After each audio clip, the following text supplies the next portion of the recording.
Vamos a iniciar con la línea de tiempo en el trabajo de telemedicina de nuestro hospital. Como muy bien lo han dicho a lo largo de todo el día, la pandemia fue un factor importantísimo en el desarrollo de la telemedicina. Es así que con el cierre de los hospitales, en el sentido de que los pacientes no acudían, el Hospital Docente de Calderón, entre comillas, comenzó a hacer telemedicina, ¿no es cierto?, con llamadas telefónicas, con videollamadas a los pacientes con el fin de no dejarles con su medicación crónica en los pacientes hipertensos y diabéticos que puedan venir al hospital los familiares o los pacientes a retirarlo.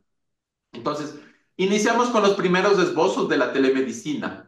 En el gobierno anterior, aquí en el Ecuador, estuvo empeñado la vicepresidencia en impulsar lo que es la telemedicina. Es así que donó 6 pantallas Huawei con el fin de desarrollar telemedicina en los hospitales públicos del Ecuador. Nosotros iniciamos en el año 2022, hace 2 años ya, con un pilotaje de teleinterconsulta desde el segundo nivel hacia el primer nivel de atención, con el Hospital Básico de Nanegalito. Entonces, en las ponencias anteriores igual veía que en Uruguay están haciendo un proyecto nacional de telemedicina, entonces esto es muy importante. Y claro, como nosotros hemos sido los pioneros, ustedes saben acá en Ecuador que no tenemos normativa de telemedicina. Hace un año se trabajó en esta normativa, pero todavía está en revisión.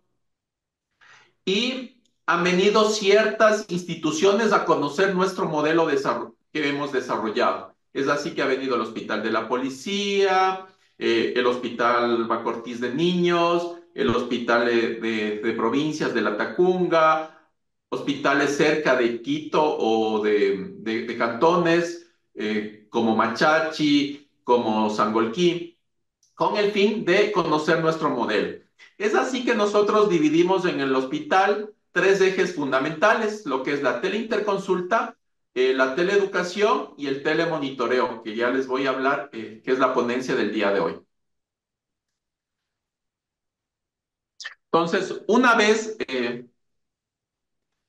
que les conté cuál ha sido nuestra historia, nuestra línea de tiempo, el hospital comenzó a trabajar en telemonitoreo. Entonces, nuestros objetivos era, a ver, ¿qué hacemos con los pacientes diabéticos de difícil control y que utilizan insulina?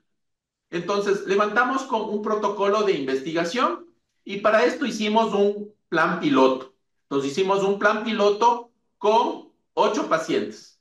Entonces, queríamos determinar la efectividad del telemonitoreo en el control glicémico de los pacientes que acuden a la consulta externa del hospital, pacientes con diabetes mellitus tipo 2, insulino dependientes, atendidos en esta casa de salud. Entonces, dentro de los objetivos específicos que planteamos en este estudio fue disminuir los niveles de hemoglobina glicosilada en el lapso de 3 a 6 meses en pacientes con diabetes mellitus tipo 2 que utilizan insulina. Queremos detectar el riesgo de hipoglicemia severa o cetoacidosis en los pacientes con diabetes mellitus tipo 2 que participan en el programa de telemonitoreo y determinar los factores que contribuyen a los ingresos a emergencia y hospitalización en los pacientes descompensados con diabetes mellitus tipo 2. Es así que dentro de los resultados que nosotros esperamos es evidenciar que el telemonitoreo en pacientes con diabetes mellitus tipo 2 es una herramienta eficaz para la detección temprana de complicaciones a corto plazo, como hipoglicemias e hiperglicemias, reduciendo así los ingresos hospitalarios. Entonces, ustedes saben que los pacientes con diabetes tienen dos patologías o descompensaciones: hiperglicemia, que puede ser un estado hiperosmolar o una cetoacidosis diabética, y en cambio, si tenemos glucosas muy bajas, hacer hipoglicemias que pueden requerir hospitalizaciones. Entonces, en este proyecto del telemonitoreo, nosotros incluimos criterios de inclusión, pacientes que acuden a control de la consulta externa, pacientes entre 30 a 80 años, pacientes que tienen diabetes mellitus tipo 2 y pacientes en tratamiento con insulina. ¿Qué Tenés pacientes? cuántas. Ya.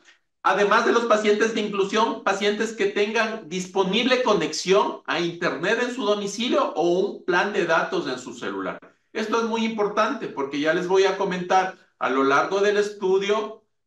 Nosotros en la plataforma veíamos que los pacientes no se hacían las glucosas o no registraban los valores de las glucosas. Entonces, esto es importante. Pacientes que disponen de un celular. Entonces, este proyecto tuvimos el auspicio o el patrocinio de la empresa privada, especialmente los dispositivos de la empresa Roche. Entonces, muy gentilmente colaboró con el hospital y puso a disposición tanto los equipos como los insumos.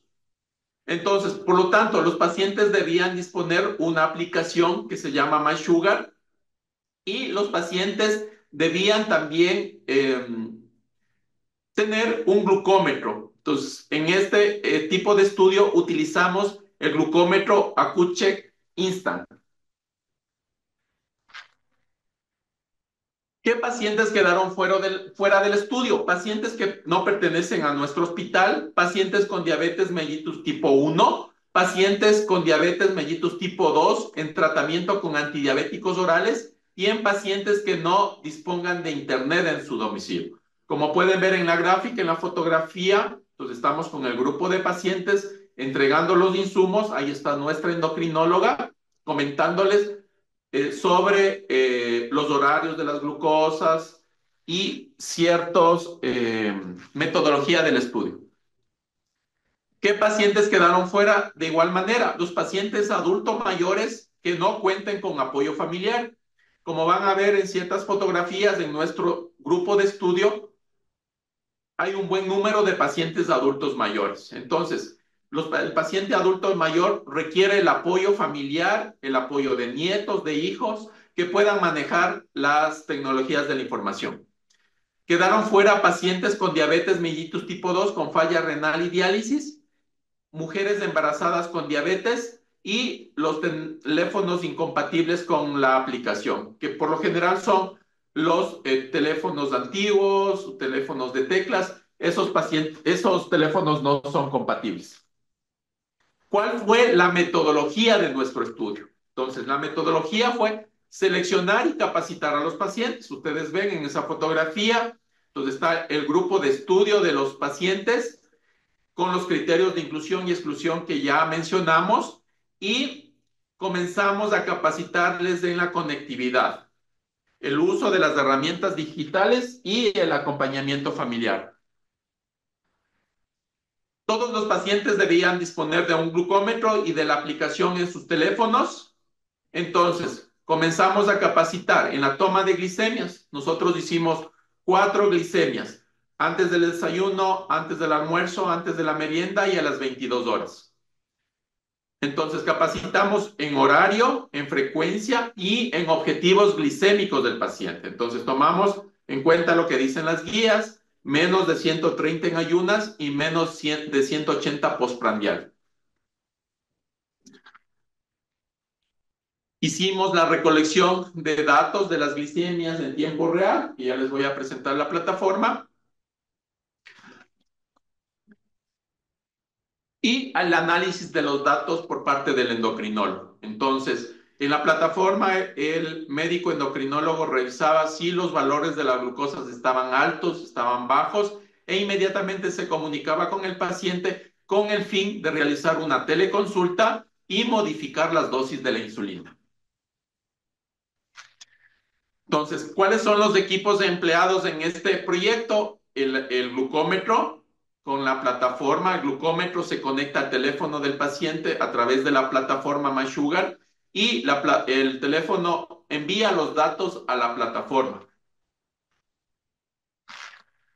Entonces, tenemos que la aplicación nos permite sincronizar un registro sincronizado de las glicemias, el registro de insulina, de medicamentos, de alimentación, actividad física, estado de ánimo, la estimación de la hemoglobina glicosilada y el envío de la información al equipo médico, en este caso la plataforma. La plataforma se llama RDSP, que es Roche Diabetes Care Platform. Es un tablero interactivo con gráficos e informes, tiene patrones de comportamiento y sincronización con la aplicación del paciente. Entonces, para levantar todo este estudio, el protocolo, hicimos un estudio piloto, como pueden ver ustedes en estas gráficas. Entonces, a 8 pacientes dimos los glucómetros y verificamos los valores de glucosa con 3 tomas antes del desayuno, antes del almuerzo y antes de la merienda por el lapso de 12 días. Y podemos ver que en la gráfica número 1 vemos como el paciente ingresó con 500 de glucosa y en el lapso de 5 a 6 días se le controló haciendo con monitoreos en tiempo real. Entonces, esto nos sirvió para nosotros levantar el protocolo grande del proyecto. Entonces, la serie de casos está publicado aquí en la revista LATAM del programa o proyecto piloto. Es así como ya incrementamos el número de pacientes. Entonces, al momento tenemos 60 pacientes en el telemonitoreo. Ya, ahora con todas las herramientas, el glucómetro, la aplicación y la plataforma. Como ustedes pueden ver en el gráfico de la izquierda, tenemos la identificación del paciente, obviamente por la ley de protección de datos personales, ¿no es cierto? Está borrado el número de cédula, están borrados los nombres, ahí van nombre y apellidos del paciente y podemos ver el registro. Por ejemplo, en el gráfico de la izquierda dice 0 días, es el número de días que el paciente no se ha tomado. Entonces el paciente está al momento, en tiempo real, se ha tomado todos los días. El segundo paciente dice 2 días. Esto nos quiere decir que el paciente hace 2 días no se tomó las glucosas. Entonces, es muy importante para este tipo de proyectos de telemonitorización el seguimiento del paciente.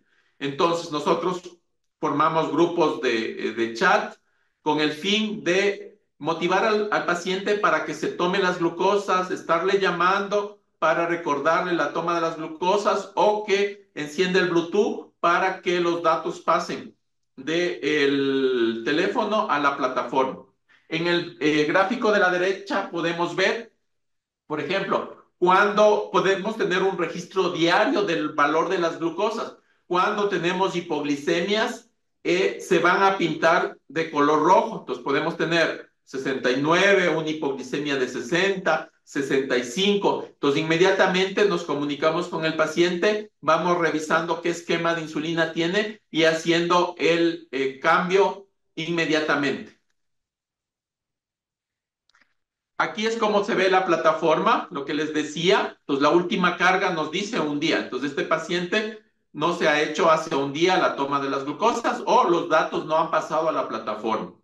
Acá el segundo paciente dice 41 días, significa que hace 41 días no se tomó las glucosas o los datos no se pasaron a la plataforma. Igual el paciente 3 hace 5 días. Igual nos va diciendo la distribución del nivel de glucosa. Entonces, ¿qué porcentajes de cumplimiento? Si está muy bajo o está alto o está muy alto. De igual manera podemos ver una curva de las glucosas con los valores del paciente. Entonces, nosotros podemos ver la distribución de las glucosas.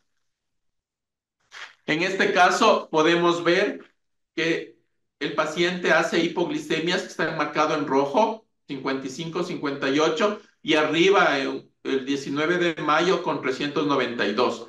Entonces, ¿qué nos dimos cuenta en este estudio?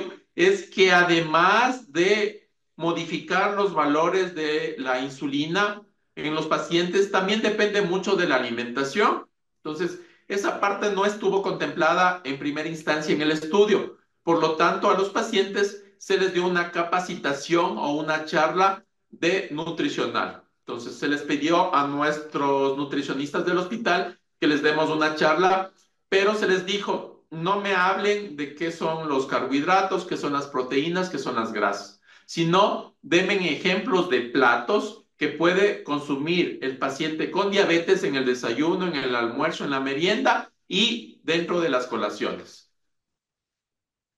Tenemos igual en la plataforma, podemos ver la distribución de los valores de las glucosas.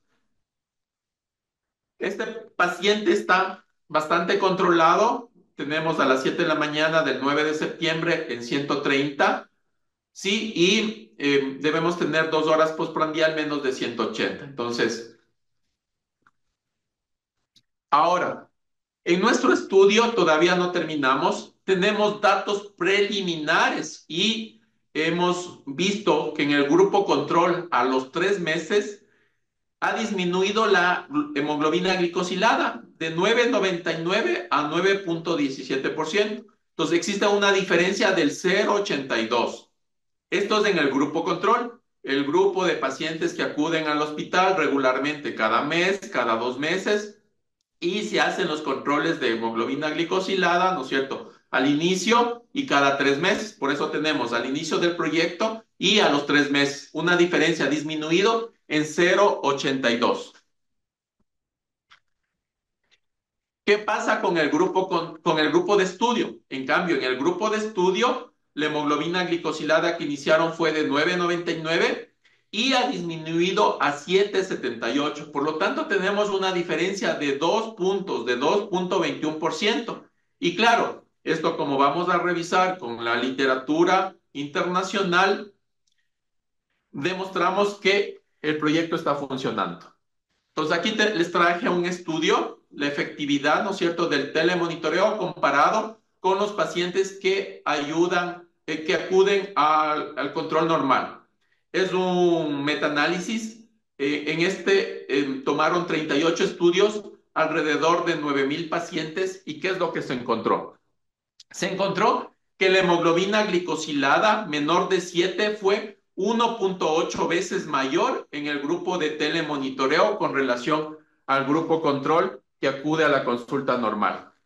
Acá tenemos otro estudio, la telemonitorización como un medidor de glucosa conectado mejora la glucosa en las personas con diabetes mellitus tipo 2. En este estudio, ¿qué es lo que demostraron? En este estudio demostraron que la hemoglobina glicosilada disminuyó, la basal fue o la inicial de 9,8%, disminuyó a 8,2 en la semana 12, es decir, al tercer mes, y en la semana 24 al sexto mes en 8,1. Entonces, como podemos ver en nuestro estudio, eh, está dentro de la literatura internacional que con el telemonitoreo disminuyó más de 2 puntos de hemoglobina glicosilada. ¿Cuáles son los beneficios del telemonitoreo? Disminuir las complicaciones por hiperglicemias e hipoglicemias, minimizar el ingreso hospitalario tanto a la emergencia de pacientes descompensados o un paciente que está descompensado necesita ir a terapia intensiva o a hospitalización. Entonces, nuestro estudio lo que trata de demostrar es que va a disminuir, primero, en la afluencia de los pacientes y segundo, disminuir costos, que eso es muy importante en la parte administrativa. En el lapso de 3 a 6 meses, el telemonitoreo en domicilio permitirá comprobar la disminución de la hemoglobina glicosilada, eso es lo que queremos demostrar, y disminuir la demanda presencial de pacientes diabéticos atendidos por la consulta externa. Promover el ahorro de tiempo, acortamiento de tiempos de espera y de traslados innecesarios del paciente al hospital. Este es el equipo de telemonitoreo. Entonces ahí está en el centro nuestro gerente, el doctor Herrera. Está el grupo del Hospital de Calderón y el grupo patrocinador de la empresa privada de Roche, la que nos ayudó a desarrollar este proyecto. Entonces, igual un agradecimiento para ellos. Y bueno, para finalizar, invitarles que vengan al Ecuador. Esta es una fotografía de nuestras islas encantadas, Galápagos, un patrimonio cultural de la humanidad. Y en una de las exposiciones que me antecedió, la doctora Pérez también nos manifestaba que va a ser un proyecto allá en Galápagos. Muchas gracias por su atención.